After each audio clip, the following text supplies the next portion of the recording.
ফাকুৱা আৰু যুৱ সমাজ।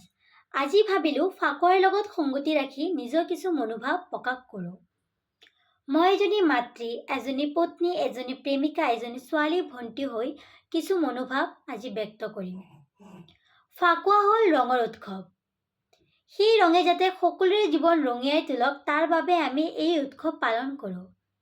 কিন্তু ফাকুৱা সকলোৰে কাৰণে ৰঙৰ উৎসৱ হয়নে?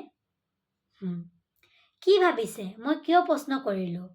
তেতিয়া শুনক কিছু অভাগিনীৰ মনৰ কথা।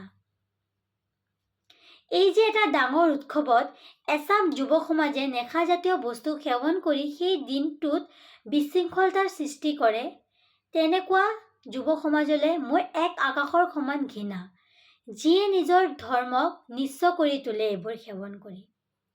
তাৰে মাজৰ পৰা আৰু এজাক যুৱ সমাজ আছে যিসকলে এইবোৰ সেৱন কৰি মগ্ন হৈ কেতিয়াবা দুৰ্ঘটনাত মৃত্যুক আঁকোৱালি ল'ব লগা হয়।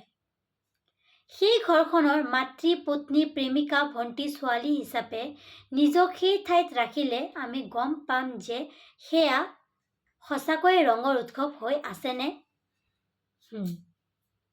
বুজিব পাৰিলোঁ যে সেয়া ৰঙৰ উৎসৱ নহয়, এটা মানসিক হেঁচাপ্ৰাপ্ত দিনহে।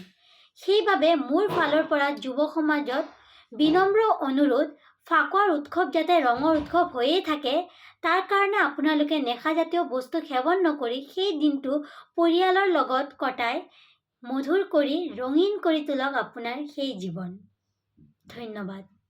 সকলোলৈ মোৰ ফালৰ পৰা ফাকুৱাৰ বহুত শুভেচ্ছা থাকিল।